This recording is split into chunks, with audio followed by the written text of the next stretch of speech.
Hello बच्चों, क्या हाल चाल? एकदम बढ़िया। तो बच्चों, आज की इस क्लास में 2024 के लिए हम आज से अपनी प्रिपरेशन स्टार्ट करने जा रहे हैं, जहां पर हम क्लास 12 का एनसीईआरटी का फर्स्ट चैप्टर स्टडी करने जा रहे हैं।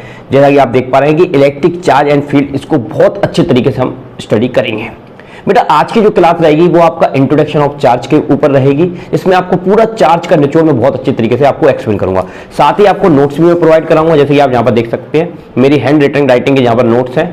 तो ये सारी पीडीएफ भी मैं आपको प्रोवाइड कराऊंगा। तो उसके लिए आपको कुछ नहीं करना है, डिस्क्रिप्शन में टेलीग्राम का लिंक दे देंगे, वहां पर जाके आप इसको फॉलो कर लेना, वहां पर जाके आपको ये पीडीएफ प्रोवाइड करा दी जाएगी। ठीक है, तो आइए बच्चों इसको समझते हैं। काफी इंटरेस्टिंग चैप्टर है, क्लास 12 की जर्नी है, आज से हमारी स्टार्ट होने जा रही है और हमको पूरा मन लगा के बहुत अच्छे से पढ़ाई करनी है।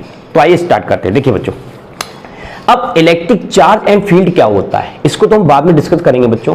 पहले आप डे टू डे लाइफ में आपने बहुत सारी चीजें देखी होंगी। क्या देखा होगा बेटा कि जैसे बेटा आपके सामने एक कॉम्ब है, एक कंघी है, ठीक है, और जब आप कंघी को अपने बालों पर रगड़ते हो या अपनी कंघी करते हो, ठीक है, बालों पर कंघी करते हो, तो आपने देखा होगा, कभी अनुभव किया होगा, कभी एक्सपीरियंस किया होगा कि जब उस कंघी को आप छोटे छोटे डस्ट पार्टिकल के पास ले जाओ या पेपर कटिंग के पास ले जाओ, तो हम क्या देखते हैं, वो कंघी के जो पेपर कटिंग होती है उसकी तरफ अट्रैक्ट होने लगती है बच्चों, उसकी तरफ क्या होने लगती है, अट्रैक्ट होने लगती है। तो ये वाला फिनोमेना हमको नेचर में देखने को मिलता है बच्चों। इसी तरह से हम देखते हैं कि आकाश में जो क्लाउड बादल जो होते हैं उनमें क्या होती है, लाइटिंग होती है, चमक हमको देखने को मिलती है। ये लाइटिंग भी नेचर का एक फिनोमेना है। और इस लाइटिंग की वजह से हमने देखते हैं कि पेड़ों पर या इमारतों पर, बिल्डिंग्स पर क्या गिर जाती है, बिजली गिर जाती है। तो ये सारी चीजें हमको इस चैप्टर में सीखने को मिलेंगी, जिसमें हम पढ़ रहे हैं इलेक्ट्रिक चार्ज एंड फील्ड में। तो आज की क्लास में हम समझेंगे इंट्रोडक्शन किसका, चार्ज का। तो आइए बच्चों समझते हैं। ये देखिए फर्स्ट शिफ्ट मैंने आप लोगों के लिए बनाई हुई है, NCERT chapter first, electric charge and field का फर्स्ट टॉपिक हम स्टडी करने जा रहे हैं। आइए बच्चों, तो सबसे पहले हम बात करेंगे बेटा इलेक्ट्रोस्टैटिक के बारे में। किसके बारे में बात करेंगे बच्चों, इलेक्ट्रोस्टैटिक। तो सबसे पहले हम जानते हैं कि बेटा इलेक्ट्रोस्टैटिक क्या होता है। इलेक्ट्रोस्टैटिक का मतलब होता है चार्ज एट रेस्ट। अगर बेटा चार्ज आपका खड़ा है, रुका हुआ है, तो ऐसी वाली इलेक्ट्रिसिटी को हम क्या कहेंगे, इलेक्ट्रोस्टैटिक करेंगे। इसको अभी मैं थोड़ी देर में आपको फील कराऊंगा। फिलहाल अब एक इंपॉर्टेंट चीज मैं आपको लेकर चलता हूं। सबसे पहले इलेक्ट्रिक चार्ज को हम बाद में स्टडी करेंगे। पहले हम ये जानते हैं कि बेटा कि हम अपने चारों तरफ दो चीजों से घिरे हुए हैं, एक तो रेडिएशन और एक मैटर। यानी कि हमारा जो नेचर है बच्चों, एक तो रेडिएशन से बना है, एनर्जी से बना है, जैसे धूप आती है सन से, वो एक रेडिएशन है, ठीक है। और मटेरियल, ये बॉडी आप देख पा रहे हैं, ये भी एक मटेरियल है। तो हमारी जो दुनिया है वो दो चीजों से मिलकर बनी है, वन इज रेडिएशन और सेकंड इज मैटर। तो मैटर की बेटा कुछ प्रॉपर्टीज होती हैं। अब मैटर की एक बेसिक प्रॉपर्टी होती है जिसको आप जानते हैं, जिसको हम बोलते हैं मास। क्या बोलते हैं बेटा, मास। मास की क्लास 9th में आपने छोटी सी एक डेफिनेशन पढ़ी होगी कि मास की क्या डेफिनेशन होती है बेटा, कि mass is a quantity of quantity contain in matter. Mass is a quantity contain in matter. इसको हम क्या कहते हैं, मास कहते हैं। बट अब इस डेफिनेशन को आपको भूल जाना है। अब आपको जो डेफिनेशन याद करनी है 11th 12th के लेवल पर, वो डेफिनेशन आपकी क्या है कि बेटा मास is a property of body. मतलब मास बच्चों एक प्रॉपर्टी है किसकी, बॉडी की, जो क्या करती है, due to which it attract any other massive body. तो दूसरी ऑब्जेक्ट को अट्रैक्ट कर सकती है जिसके पास क्या होता है, मास होता है। तो मास बेसिकली क्या है, मास बेसिकली बेटा कॉज ऑफ ग्रेविटेशनल फोर्स है। तो ये बॉडी को अगर मैं ऐसे छोड़ देता हूं बच्चों, तो ये नीचे क्यों गिर रही है, क्योंकि अर्थ के पास मास है और इस बॉडी के पास भी क्या है, मास है। तो मास को खींचता है, और मास जब मास को खींचता है तो इसको हम बोलते हैं ग्रेविटेशनल फोर्स। तो अब हमने मास की डेफिनेशन बदलकर क्या रख दी, ये वाली डेफिनेशन हमने बनाई कि mass is a property of matter due to which it attract any other massive body. इसका मतलब ये हुआ कि जिस बॉडी के पास भी बेटा मास है उसी को मास खींच सकता है। जैसे लाइट आती है, लाइट ऐसे ट्रेवल करती है स्ट्रेट लाइन में, लेकिन लाइट को मास नहीं खींच पाता है, तो लाइट तो मुड़ती नहीं है, वो तो स्ट्रेट लाइन में चली जाती है। क्यों, क्योंकि उसके पास मास नहीं है। तो ये वाला ग्रेविटेशन का फोर्स बेटा किस पर लगता है, जिसके पास मास होता है। ठीक है, बात समझ में आई। तो मास किसकी प्रॉपर्टी है बेटा, मैटर की प्रॉपर्टी है। मास की वजह से वो क्या लगा सकता है बेटा, ग्रेविटेशनल फोर्स लगा सकता है। इसी तरह से मास मैटर जो होता है हमारा, उसकी और भी डिफरेंट टाइप की प्रॉपर्टी होती है। जैसे उसकी एक प्रॉपर्टी होती है बेटा डेंसिटी। अब डेंसिटी भी उसकी एक प्रॉपर्टी। अब डेंसिटी किस तरह की प्रॉपर्टी है, तो आपने बेटा एक कंटेनर में यहां पर आपने कंटेनर में पानी भर के रखा हुआ है, ठीक है बेटा, यहां पर पानी भर के रखा हुआ है इस तरह से। अगर इस कंटेनर में आप एक ऑब्जेक्ट को रखते हो और अगर इस ऑब्जेक्ट की डेंसिटी वाटर की डेंसिटी, मान लो इसकी डेंसिटी है सिग्मा और वाटर की डेंसिटी है रो। तो अगर इसकी डेंसिटी वाटर की डेंसिटी से ज्यादा है तो ये इसमें क्या हो जाएगा, डूब जाएगा, इसमें फ्लोट नहीं करेगा। और अगर आप दूसरा मटेरियल ऐसा रखते हो जिसकी डेंसिटी वाटर की डेंसिटी से कहती है कम है, तो उस पर क्या करना स्टार्ट कर देगा, फ्लोट करना स्टार्ट कर देगा। तो डेंसिटी भी किसकी प्रॉपर्टी होती है बेटा, मैटर की प्रॉपर्टी होती है। इसी तरह से कलर, अब कोई व्यक्ति काला है तो उसकी एब्जॉर्बिलिटी कितनी है, 1 होती है, मतलब वो ज्यादा एनर्जी को क्या करता है, एब्जॉर्ब। आपने देखा होगा काला कलर जो होता है वो एनर्जी को काफी ज्यादा एब्जॉर्ब कर लेता है, इसलिए जब हम गर्मियों में काले कपड़े पहनते हैं तो हमको काफी ज्यादा हीटिंग महसूस होती है, क्योंकि वो एनर्जी को क्या कर लेता है, एब्जॉर्ब कर लेता है। लेकिन चमकदार कपड़े पहनते हैं तो हमको इतनी हीटिंग नहीं होती है, हम जल्दी गर्म नहीं होते। लेकिन काला कपड़ा पहन के आप एक्सपीरियंस करना, आपको ऐसा लगेगा कि बहुत ज्यादा गर्मी लग रही है। तो इस तरह से बेटा मैटर की एक प्रॉपर्टी हो गई मास, मैटर की एक प्रॉपर्टी हो गई डेंसिटी, मैटर की एक प्रॉपर्टी हो गई कलर। इसी तरह से मैटर की प्रॉपर्टी होती है इलास्टिसिटी। अगर हम किसी चीज को खींच दे, तोड़ दें, मरोड़ दें और वापस वो उसी सिचुएशन में आ जाए तो हम कहते हैं कि मैटर के पास एक और प्रॉपर्टी होती है, इसको हम बोलते हैं इलास्टिसिटी। तो इसी तरह से इतनी सारी प्रॉपर्टी हमने देखी, फिर हमको एक नई तरह की प्रॉपर्टी और मैटर में नजर आई। वो प्रॉपर्टी क्या है बेटा, जब मैं यहां पर कोई शब्द लिखता हूं, जैसे मैंने लिखा चार्ज एट रेस्ट, तो मेरी पेन से जो इंक है, इंक का जो पार्टिकल है, इंक जो है वो मेरे इस पेपर के साथ चिपक गई, स्टिक हो गई। क्या हो गई, स्टिक हो गई। किसी चीज से चिपकने को हम बोलते हैं इलेक्ट्रोस्टैटिक किलिंग। क्या बोलते हैं, इलेक्ट्रोस्टैटिक किलिंग। बट आप यहां पर ये समझिए कि यहां पर मैंने कोई शब्द लिखा, कोई वर्ड लिखा, वो वर्ड इसके साथ क्या हो गया, स्टिक हो गया, यानी कि इससे चिपक गया। क्यों चिपका है, लेकिन अब मैं इसको ऐसे झराता हूं तो ये वर्ड्स जो हैं या जो इंक है वो नीचे नहीं टपकती है। बट इसके पास तो मास था और अर्थ के पास तो बहुत ढेर सारा मास है, फिर भी जिसको नहीं खींच पा रही। इसका मतलब यह है कि मैटर के पास एक दूसरी ताकत भी होती है बेटा, और उसी ताकत का नाम हम लोगों ने क्या रखा है बेटा, इलेक्ट्रिक चार्ज। क्या नाम रखा है बेटा, इलेक्ट्रिक चार्ज। तो मैटर के पास एक नई तरह की प्रॉपर्टी होती है इलेक्ट्रिक चार्ज। बेटा इसको थोड़ा फील कराता हूं, मैं आपको फील कराता हूं। देखिए इसके लिए मैंने थोड़ा सा आपके सामने कुछ पेपर की कटिंग ली हुई है, यहाँ पर बेटा कुछ पेपर की कटिंग ली हुई है। अब मैं इस पेपर की कटिंग को मैं यहाँ पर रखता हूँ इस तरह से, उड़ ना जाए इसको, अभी मैं ऐसे रख देता हूँ। और ये मेरे पास बेटा कॉम्ब है, ठीक है। अब मैं क्या करूंगा, देखो अभी आपको पता है कि इस कॉम्ब के पास क्या है, मास है, और पेपर की कटिंग के पास भी क्या है, मास है। तो मास को कौन सा फोर्स लगाता है, ग्रेविटेशनल फोर्स लगाता है। साहब ये ग्रेविटेशनल फोर्स लगा रहा है, लेकिन मैं क्या देख रहा हूं कि ये पार्टिकल को नहीं उठा पा रहा। लेकिन अब मैं क्या करता हूं, एक्टिविटी करता हूं कि मैं इस कॉम्ब को अपने बालों से रब करूंगा, ठीक है। देखो एक मिनट कर लूं जरा, मैं ऐसे में रब कर लेता हूं। अब मैंने अपने बालों से रब कर लिया। अब आप देखेंगे थोड़ा सा एक्शन, जहां पर देखिए फील करिए, देखो देखो ये कागज के पार्टिकल देखो इससे चिपकना स्टार्ट हो गए, इससे चिपकना स्टार्ट हो गए, देखो चिपक रहे हैं। हाँ तो बेटा ये वाली जो एक्टिविटी थी पहले तो नहीं हो रही थी, देख सकते हैं आप, देखो इससे चिपकना स्टार्ट हो गया। ये वाली एक्टिविटी पहले तो नहीं हो रही थी, लेकिन जैसे ही मैंने रबिंग की प्रोसेस की उसके बाद देखा आपने कि ये कागज के जो पीसेस है इसकी तरफ अट्रैक्ट होने लगे। तो इसके पास क्या आ गया बेटा, इसके पास एक ताकत आ गई। ये ताकत किसके पास आई साहब, ये ताकत सर इस मैटर के पास आई।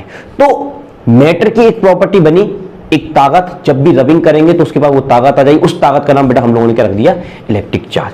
तो उस ताकत का नाम बेटा क्या होता है, इलेक्ट्रिक चार्ज होता है, ठीक है। तो ये आपका इलेक्ट्रिक चार्ज होता है। ये भी किसकी प्रॉपर्टी होती है, मैटर की। तो अब हम लोगों ने इलेक्ट्रिक चार्ज की डेफिनेशन बनाई। क्या डेफिनेशन बनाई बेटा, इलेक्ट्रिक चार्ज की डेफिनेशन हम लोगों ने बनाई कि electric charge is the property of a matter which can apply electromagnetic force. यानी कि जब भी किसी ऑब्जेक्ट पर इलेक्ट्रिक चार्ज आएगा, मैटर पर इलेक्ट्रिक चार्ज आएगा, तो वो किसी अनदर ऑब्जेक्ट पर एक फोर्स लगाएगा। उस फोर्स का नाम क्या रखा गया, इलेक्ट्रोमैग्नेटिक फोर्स। इलेक्ट्रोमैग्नेटिक फोर्स बोलेंगे इसको, क्या बोलेंगे बेटा, इलेक्ट्रोमैग्नेटिक फोर्स, ठीक है। इतनी बात आपको समझ में आ गई। अब हम आगे बढ़ते हैं। देखिए अब हम अगली चीज समझते हैं। यहाँ पर कुछ चीजें मैंने यहाँ पर लिखी हुई है इलेक्ट्रिक चार्ज से रिलेटेड। देखिए सबसे पहली बात तो ये समझिए कि इलेक्ट्रिक चार्ज आपकी कैसी क्वांटिटी है। तो साहब electric charge is a scalar quantity. आपका इलेक्ट्रिक चार्ज जो है बेटा वो स्केलर क्वांटिटी है, ठीक है। अच्छा था। दूसरा, अगर चार्ज स्केलर क्वांटिटी है सर, इसको किस चीज में मेजर करेंगे, तो इसको मेजर करने के लिए बेटा हम लोगों ने एक यूनिट बनाया हुआ है। तो unit of electric charge in SI system इस कूलाम होता है। तो चार्ज को काय में मेजर किया जाता है बेटा, कूलाम में मेजर किया जाता है। इसी तरह से अगर और चीजें भी आप समझिए, एक कूलाम 3 × 10⁹ ESU यानी कि इलेक्ट्रोस्टैटिक यूनिट, ये आपका सीजीएस यूनिट है। कौन सा यूनिट है, सीजीएस, ठीक है। तो एक कूलाम 3 × 10⁹ ESU के बराबर होता है। इसी तरह से एक कूलाम आपका 1/10 EMU यानी कि इलेक्ट्रोमैग्नेटिक यूनिट के भी क्या होता है, बराबर होता है। ये दोनों इलेक्ट्रोमैग्नेटिक यूनिट और इलेक्ट्रोस्टैटिक यूनिट ये चार्ज के CGS यूनिट होते हैं, ठीक है। इसी तरह से स्मॉलेस्ट यूनिट क्या होता है हमारे चार्ज का, वो होता है फ्रैंकलिन, और लार्जेस्ट यूनिट क्या होता है, फैराडे होता है। लार्जेस्ट यूनिट क्या होता है, फैराडे होता है। इतनी बात समझ में आ गई बच्चों। चलिए अब मैं आपको आगे लेकर चलता हूं। अब यहां पर बच्चों हम समझते हैं कि चार्ज की कुछ शानदार प्रॉपर्टीज हैं जो हमेशा आपको याद रखनी है, क्योंकि पूरे चैप्टर में कहीं ना कहीं आपको देखने को मिलेंगी। उसका कुछ एक टेबल मैंने यहां पर बनाकर रखा हुआ। देखो चार्ज की कुछ हम कंडीशन रखेंगे और हम देखेंगे कि चार्ज क्या कर सकता है, कौन कौन से फोर्स लगा सकता है या कौन कौन से फील्ड बना सकता है। एक होता है इलेक्ट्रोस्टैटिक, एक होता है करंट मैग्नेटिक फील्ड और एक होता है EMB। तो देखिए बेटा जब चार्ज रेस्ट में होता है, रेस्ट में होता है तो चार्ज अपने चारों तरफ ओनली इलेक्ट्रोस्टैटिक फील्ड बनाता है। कौन सा फील्ड बनाता है, इलेक्ट्रोस्टैटिक। और इलेक्ट्रोस्टैटिक का मतलब होता है चार्ज खड़ा रहता है और खड़ा रहकर वो जो भी फोर्स लगाएगा वो कौन सा फोर्स होगा, इलेक्ट्रोस्टैटिक, ठीक है। अच्छा क्या सर मैग्नेटिक फील्ड भी बनाएगा, ना। क्या EM वेव बनाएगा, ना। अब EM वेव क्या होती है बेटा हम आगे जाके पढ़ेंगे, क्लास 12th की फिजिक्स में ही पढ़ेंगे। इलेक्ट्रोमैग्नेटिक वेव्स बोलते हैं इसको, ठीक है। अब बेटा हमने अपनी कंडीशन को चेंज किया, रेस्ट से उसको क्या किया, वेलोसिटी मिलाए, लेकिन वेलोसिटी हमने कैसी रखी, कांस्टेंट। तो बेटा जब एक चार्ज पार्टिकल कांस्टेंट वेलोसिटी से मूव करता है तो अपने चारों तरफ इलेक्ट्रिक फील्ड भी बनाता है और मैग्नेटिक फील्ड भी बनाता है, लेकिन EM वेव अभी भी नहीं बनाएगा, EM वेव अभी भी नहीं बनाएगा, ठीक है। अब नेक्स्ट स्टेज होती है आपकी एसिलेटेड। अगर बेटा हमारा चार्ज एसिलेटेड हो जाए तो चार्ज एसिलेट होगा तो वो अपने चारों तरफ क्या बनाएगा, इलेक्ट्रिक फील्ड भी बनाएगा, मैग्नेटिक फील्ड भी बनाएगा और साथ ही EM वेव भी बनाएगा। जैसे बेटा ये आपका एक इलेक्ट्रिक चार्ज है, ये आपका बेटा एक इलेक्ट्रिक चार्ज है। जब ये खड़ा है तो ये अपने चारों तरफ, ये अपने चारों तरफ क्या बनाएगा बेटा, इलेक्ट्रिक फील्ड बनाएगा। क्या बनाएगा बेटा, इलेक्ट्रिक फील्ड। और अगर ये चार्ज v वेलोसिटी से, कितनी वेलोसिटी से मूव कर रहा है, v, तो ये अपने चारों तरफ मैग्नेटिक प्लस इलेक्ट्रिक फील्ड दोनों बनाएगा। और अगर ये चार्ज एसिलेटेड हो गया, क्या हो गया साहब, एसिलेटेड हो गया, तो ये अपने चारों तरफ electric field plus magnetic field plus EM wave दोनों ही बनाएगा, ठीक है। तो ये चार्ज की बहुत इंपॉर्टेंट प्रॉपर्टी होती है बच्चों, ये आपको अच्छे से याद होनी चाहिए, ठीक है। तो रेस्ट है तो इलेक्ट्रिक फील्ड, मैग्नेटिक फील्ड नहीं बनेगा और EM वेव नहीं बनेगी। अगर कांस्टेंट वेलोसिटी से मूव कर रहा है तो आपका क्या बनेगा, इलेक्ट्रिक फील्ड बनेगा और मैग्नेटिक फील्ड बनेगा, ठीक है।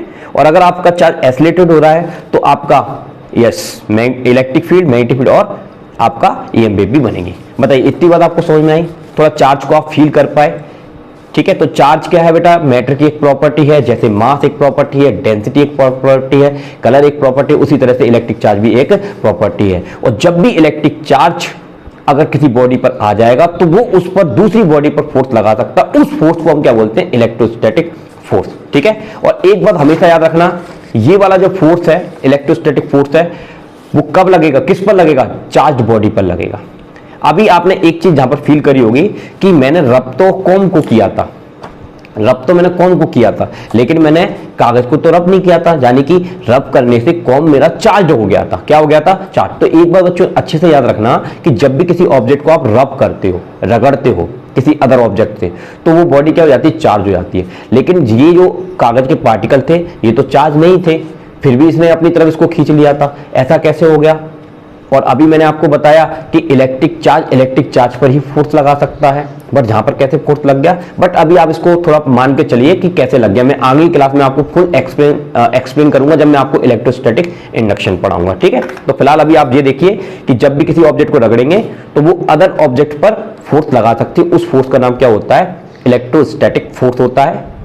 और क्यों लगा रही है, क्योंकि इस पे इसके पास क्या आ गया बेटा, चार्ज आ गया। क्लियर है बच्चों। चलिए अब आगे बढ़ते हैं, इस सीट को मैं साइड में कर देता हूं, इसका नोट्स आपको मैं टेलीग्राम पर प्रोवाइड करा दूंगा, ठीक है। चलिए अब आगे बढ़ते हैं, अब आगे आते हैं, नई चीजों को समझते हैं। अब हम समझते हैं कि बेटा चार्ज जब किसी बॉडी पर आता है तो उस पर क्या लगता है, फोर्स। तो नेक्स्ट स्टेप में आपका जो, जैसे कि अगर मैं एनसीईआरटी का पेज पलटूं तो यहां पर आपको ये वाला एक्सपेरिमेंट देखने को मिलेगा, ठीक है। ये वाला टाइप्स ऑफ चार्जेस का ये एक्सपेरिमेंट आपको देखने को मिलेगा, इसको मैं यहां पर आपको एक्सप्लेन कर रहा हूं, ठीक है।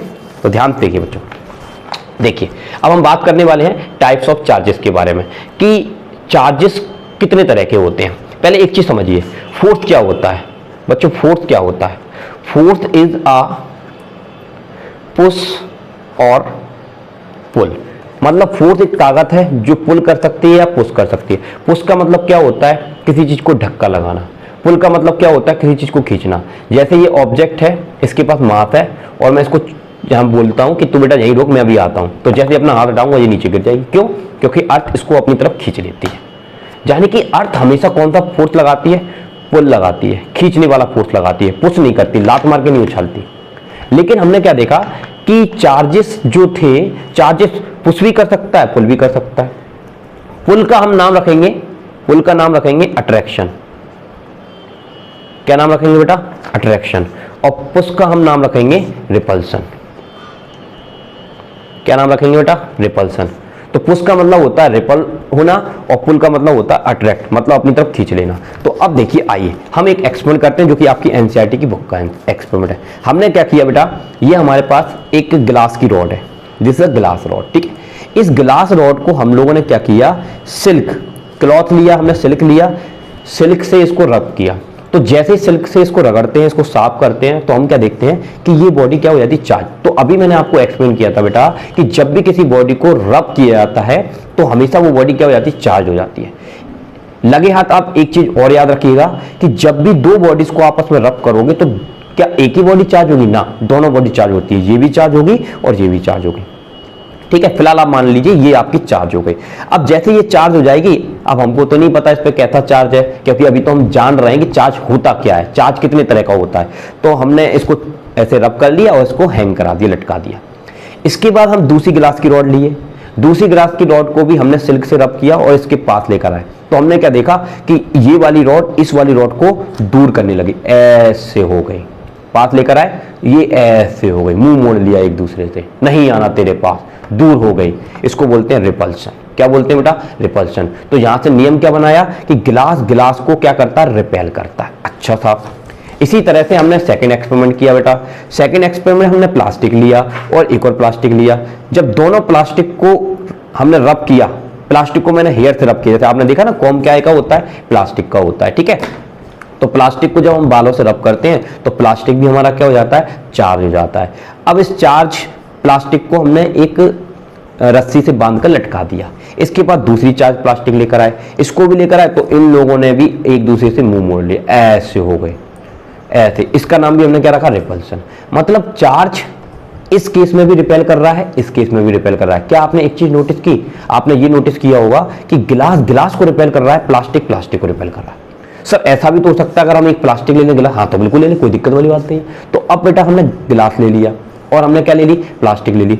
गिलास को हमने कैसे रब किया था, सिल्क से। प्लास्टिक को हमने कैसे कर रब किया है, हेयर से। तो अब हम जब इनको लेकर आते हैं तो हम क्या देखते हैं, ये एक दूसरे के पास आते हैं, ये एक दूसरे के पास आते हैं, ये एक दूसरे के पास आते हैं। तो इस पास आने वाली चीज के लिए हमने शब्द क्या यूज किया है, अट्रैक्शन। दूर जाने वाली चीज के लिए क्या यूज किया है, रिपल्सन। तो आप क्या देख रहे हैं कि चार्ज किसी बॉडी पर रब करने पर आता है तो वो कैसा चार्ज होता है, या तो वो रिपल्सिव होता है या वो अट्रैक्टिव होता है। यानी कि वो दो तरह के फोर्स लगा सकता है, या तो रिपल्सन का फोर्स लगा सकता है या फिर वो अट्रैक्शन का फोर्स लगा सकता है। इसका मतलब बेटा चार्ज एक तरह का नहीं होता, चार्ज दो तरह के होते हैं।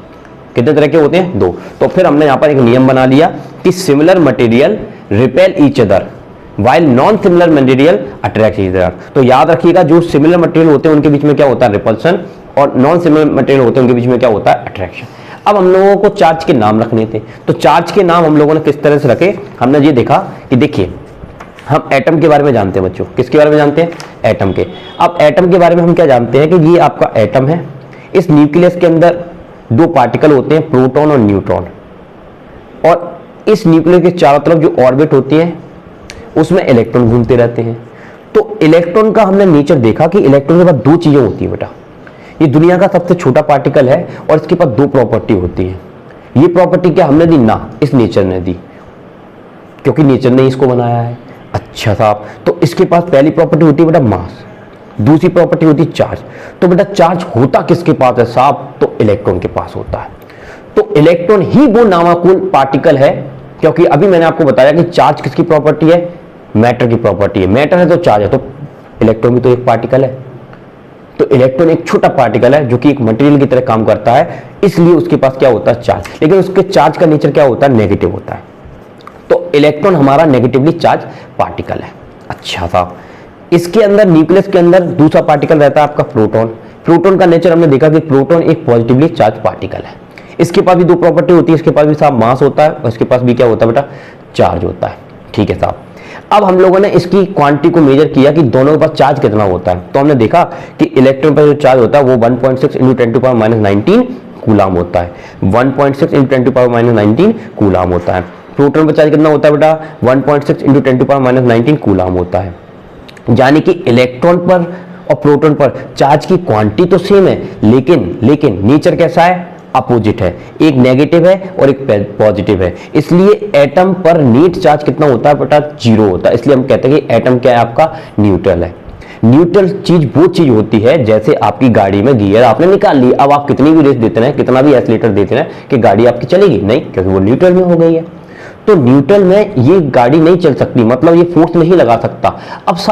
अब एक बात समझो जरा बच्चों, यहाँ पर कि इलेक्ट्रॉन भी इसके पास है, प्रोटॉन भी इसके पास है, चार्ज इलेक्ट्रॉन और प्रोटॉन पर होता है और इन्हीं के कारण इलेक्ट्रोस्टैटिक फोर्स लगता है, फिर भी फोर्स नहीं लग रहा है साहब।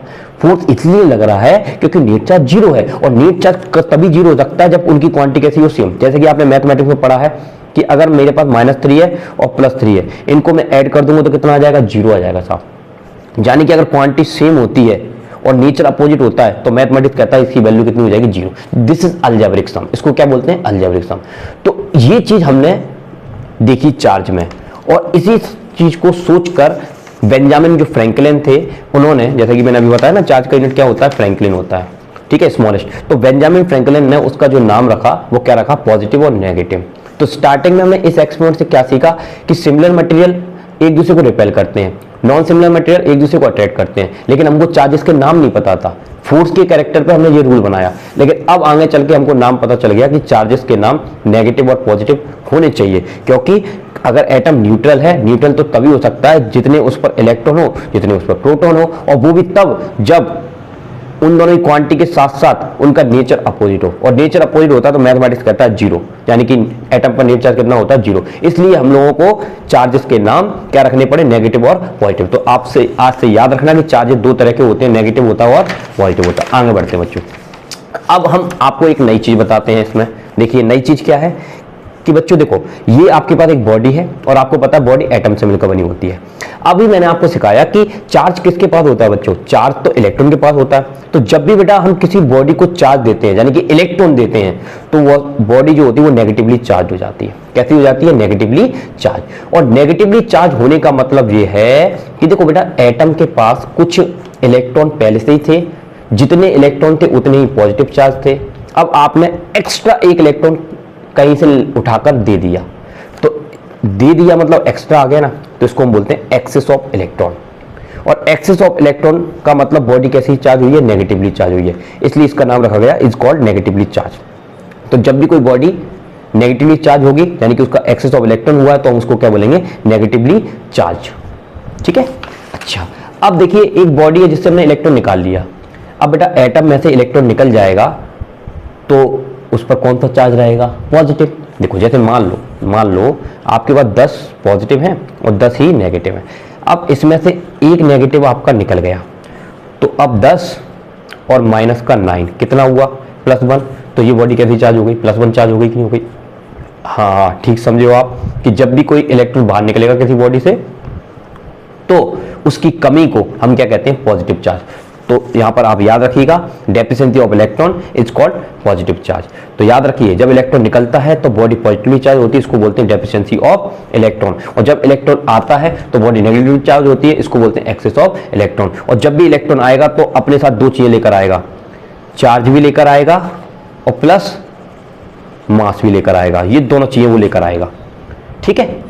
और जब इलेक्ट्रॉन जाएगा तो चार्ज भी लेकर जाएगा, मास भी लेकर जाएगा, तो उसकी कमी को क्या बोलते हैं, डेफिशिएंसी। ठीक है, तो एक बात और अच्छे से याद रखना, जो नेगेटिवली चार्ज बॉडी होती है वो हैवी होती है compare to positively charge body. Clear है बच्चों, चलिए अब हम समझे आगे। अभी आपको मैंने बताया था कि गिलास को हमने रब किया, तो हम लोगों ने नाम तो रख लिए पॉजिटिव नेगेटिव। हम लोगों ने दो स्टैंडर्ड बनाए, क्या बनाए, दो स्टैंडर्ड। फेराडे ने एक्सप्लोर करके दो स्टैंडर्ड बनाए। उन्होंने ये बताया कि गिलास को बेटा जब भी हम रब करेंगे, किसी भी मटेरियल से रब कर लो आप, किसी मटेरियल से, तो गिलास पर जो चार्ज आएगा उसका नाम रखा गया पॉजिटिव चार्ज। कौन सा चार्ज रखा गया? पॉजिटिव। जैसे मैं ये कहता हूँ कि बच्चों ये एक लाइन है, कितनी बड़ी है, तो आप क्या कहोगे?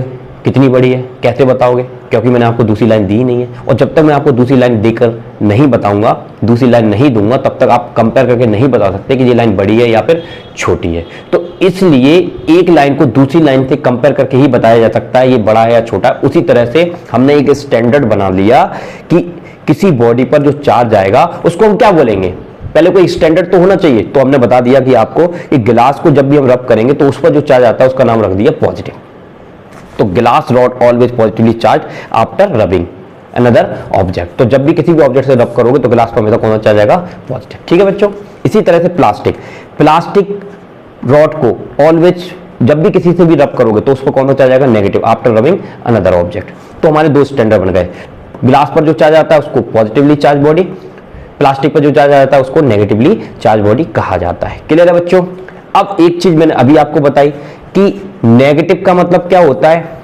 Access of electron. पॉजिटिव का मतलब क्या होता है? Deficiency of electron. तो बेटा इसमें कितने इलेक्ट्रॉनों की कमी हो गई? 1 2 3 4 5, यानी कि इससे 5 इलेक्ट्रॉन बाहर निकल गए। 5 इलेक्ट्रॉन यहां से बाहर निकल गए। इसमें 1 2 3 4, इसमें 4 इलेक्ट्रॉन आ गए, तो इसको हम बोलेंगे एक्सेस ऑफ इलेक्ट्रॉन, इसको हम बोलेंगे डेफिशिएंसी ऑफ इलेक्ट्रॉन। क्लियर है बच्चों? चलिए अब हम एक अगली चीज समझते हैं। यहां पर एक बड़ा काफी इंपॉर्टेंट डिवाइस है जिससे हम पता लगा सकते हैं कि किसी बॉडी पर कौन सा चार्ज है। इसको हम बोलते हैं इलेक्ट्रोस्कोप। तो बेसिकली इलेक्ट्रोस्कोप क्या होता है बच्चों, ये आपकी क्लास में यहाँ पर हम आगे बढ़ेंगे, थोड़ा सा किताब में आगे चलेंगे। देखिए अब नेक्स्ट टॉपिक आता है आपका इलेक्ट्रोस्कोप। तो देखिए इलेक्ट्रोस्कोप को समझते हैं। ये आपका इलेक्ट्रोस्कोप है बेटा, ये आपका इलेक्ट्रोस्कोप होता है। अब इलेक्ट्रोस्कोप क्या होता है पहले मैं आपको बता देता हूँ थोड़ा सा। Electroscope help to know presence of electric charge, यानी कि किसी बॉडी पर चार्ज है या नहीं है उसका पता लगाता है। It use property of repulsion of charge. ठीक है, आइए अब समझते हैं। देखो यहां पर हम लोगों ने क्या किया है, यहां पर बेटा एक मेटल की एक रॉड लेते हैं हम, इस तरह से मेटल की एक रॉड लेते हैं। ठीक है, इस मेटल की रॉड से गोल्ड फॉइल या आप एल्यूमिनियम फॉइल लगा सकते हैं यहां पर। ठीक है, और इस पर यहां पर हम एक डिस्क लगा देते हैं मेटल की, ऐसे एरिया बढ़ा करके ये हमने डिस्क लगा दी। अब इसको एक बोतल के अंदर हम बंद कर देते हैं, ढक्कन लगा के ऐसे बंद कर देते हैं। अब देखो अब हमने क्या किया, अभी आपको बताया दो स्टैंडर्ड। तो मैंने पहले गिलास की रॉड लेकर आया बेटा, इस पर कौन सा चार्ज था? पॉजिटिव चार्ज था। तो गिलास की रॉड लेकर आया, पॉजिटिव चार्ज को मैंने इससे टच कराया, तो वो पॉजिटिव चार्ज यहां से जाते जाते इन लीव्स पर आ गया। कहां पर आ गया? लीव्स पर। तो जैसे लीव्स पर आएगा और पॉजिटिव के बीच में, अभी एक चीज मैंने अभी आपको बताई थी बेटा, क्या बताया था कि देखिए similar material repel each other और non similar material attract each other. अब सिमिलर को छोड़िए, अब आपको ये पता चल गया गिलास पे कौन सा चार्ज आता है? पॉजिटिव, और प्लास्टिक पे कौन सा आता है? नेगेटिव। तो याद रखिए अगर आपके पास दो पॉजिटिव चार्ज हैं तो ये एक दूसरे को क्या करेंगे बेटा? रिपेल करेंगे, चाहे पॉजिटिव हो चाहे नेगेटिव हो। और अगर एक पॉजिटिव हो और एक नेगेटिव हो तो ये एक दूसरे को क्या करेंगे बेटा? अट्रैक्ट करेंगे। तो पॉजिटिव नेगेटिव अट्रैक्ट करते हैं और पॉजिटिव या नेगेटिव रिपेल करते हैं। तो यहां पर मैंने इसको कौन सा चार्ज दिया? पॉजिटिव। तो ये रिपेल होकर ऐसे ये खड़ा हो गया, ऐसे खड़ा हो गया, जैसे आप देख पा रहे हैं यहां पर ये ऐसे खड़ा हो गया। अब मैंने गिलास की रॉड को हटाया और रैंडमली कोई दूसरा मटेरियल उठाया, उसको रब किया और इसके पास लेकर गया। और जैसे ही मैं इसके पास लेकर गया तो मैंने क्या देखा कि जब स्टार्टिंग में ये खड़ा था 30 डिग्री एंगल बनाया, लेकिन अब इसने एंगल बना लिया 60 डिग्री। अब एंगल कितना बना लिया? 60 डिग्री। तो आप क्या समझे इस मटेरियल पे कौन सा चार्ज है? तो इस मटेरियल पर पॉजिटिव चार्ज है, तभी तो ये और फैल गया। ठीक है, अब मैं मान लीजिए कोई दूसरा मटेरियल लेकर आया और मैंने देखा कि ये अब 20 डिग्री आ गया। तो 20 डिग्री आ गया, इसका मतलब क्या समझे कि ये वाले मटेरियल पर नेगेटिव चार्ज है, उस नेगेटिव ने इसके पॉजिटिव को खा लिया तो इसका चार्ज कम हो गया, तो ये पास में आ गया। तो इस तरह से इलेक्ट्रोस्कोप का यूज करके हम पता लगा सकते हैं कि कौन सा मटेरियल पर कौन सा चार्ज है। लेकिन आपको स्टैंडर्ड पता होना चाहिए। दो स्टैंडर्ड है जिसका हम यूज करेंगे, प्लास्टिक और गिलास। तो पहले आपने गिलास को टच कराया तो हमको पता चल गया कि यहाँ पर कौन सा चार्ज है? पॉजिटिव। अब दूसरे किसी मटेरियल को आप रब करके लग कराओगे, अगर ये लीप पास में आते हैं तो उसका अपोजिट चार्ज है, दूर आते हैं तो सिमिलर चार्ज है। क्लियर है? तो इस तरह से इलेक्ट्रोस्कोप हमारी काफी हेल्प करता है। तो बच्चों आज की इस क्लास में हम लोगों ने इलेक्ट्रिक चार्ज क्या होता है, उसकी बेसिक प्रॉपर्टी क्या होती है, वो सारी समझी और साथ ही हमने जाना कि इलेक्ट्रिक चार्ज कितने तरह के होते हैं। अब नेक्स्ट क्लास में मैं बच्चों आप लोगों के लिए इसके आगे का टॉपिक लेकर आऊंगा। तो आज की क्लास में हम लोग इतना ही करेंगे। इसका पीडीएफ आपको टेलीग्राम पर मिल जाएगा, उसका लिंक मैं डिस्क्रिप्शन दे दूंगा, वहां पर जाकर विजिट कर लेना। तो आज की क्लास आपको कैसी लगी? इस तरह के नोट्स वाली क्लास आप चाहते हैं तो प्लीज चैनल को सब्सक्राइब करना और वीडियो को लाइक जरूर करना। Thank you.